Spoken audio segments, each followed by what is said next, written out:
Good morning, dear student. Today we have to read the chapter number 3 of M Science. Intelligence is more important. In the previous video, we have to read the half chapter. Now, today we have to complete this chapter. Let's start. The hare reached the lion very late. खरगोश शेर के पास बहुत ही देरी से पहुंचा. The lion was very angry because he was very hungry. शेर बहुत गुस्सा हुआ क्योंकि वह बहुत ही भूखा था. The lion asked the hare why are you so late. शेर ने खरगोश से पूछा कि तुम लेट क्यों आए हो. The hare humbly replied, O lord, the animals had sent 6 hares. खरगोश ने विनम्रतापूर्वक रिप्लाई दिया कि जानवरों ने 6 खरगोश भेजे थे. But another lion who was on the way killed 5 of them. लेकिन दूसरे शेर ने रास्ते में ही उस 5 खरगोश को मार डाला. He was much bigger and stronger than you. वह बहुत ही बड़ा और मजबूत था आपसे. He called himself the king of the forest. वह खुद को जंगल का राजा बता रहा था. He wanted to eat me up too. वह मुझे भी खाना चाहता था. But I somehow manage to escape. लेकिन मैं किसी तरह बच निकला. On hearing this the lion was very angry. यह सब सुनकर शेर बहुत गुस्सा हो गया. The lion said, show me the way to place where the fool lives. मुझे वह रास्ता बताओ जहाँ पर वह मूर्ख रहता है. I want to see who is the real king of the forest. मैं देखना चाहता हूँ कि जंगल का असली राजा कौन है.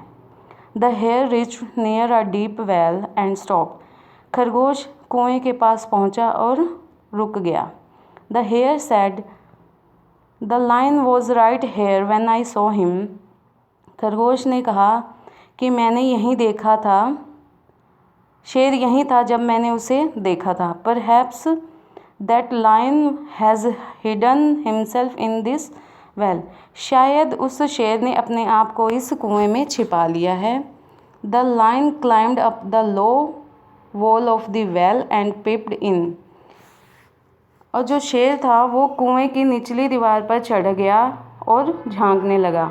The lion saw his own image reflected in the water. और शेर अपनी ही परछाई कुएं के पानी में देखने लगा.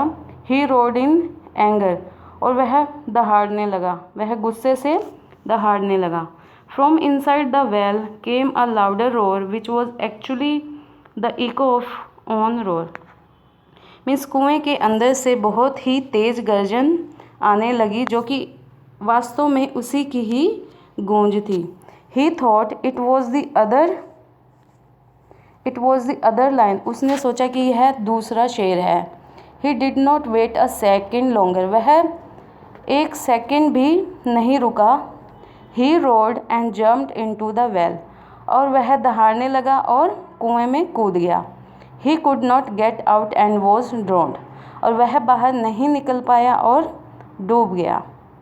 The little hare returned home and told the other animals how he had got rid of that cruel lion. छोटे खरगोश अपने घर वापस लौटा और दूसरे जानवरों को कहने लगा कि उसने कैसे उस क्रूर शेर से अपने आप को छुटकारा दिलाया. All animals praised the wisdom of the hare and began to live happily without fear. सभी जानवर उस बुद्धिमान खरगोश की प्रशंसा करने लगे और सभी बिना किसी डर से खुशी खुशी रहने लगे. The story teaches us that intelligence is more important and useful than physical power. Means इस स्टोरी से हमें यह सीख मिलती है कि इंटेलिजेंस बहुत ज़रूरी है, यूज़फुल है. फिज़िकल पावर से भी, शारीरिक शक्ति से भी जो इंटेलिजेंस है वो है बहुत ज़रूरी है, इम्पोर्टेंट है. So student, read this chapter carefully. Thank you and have a nice day.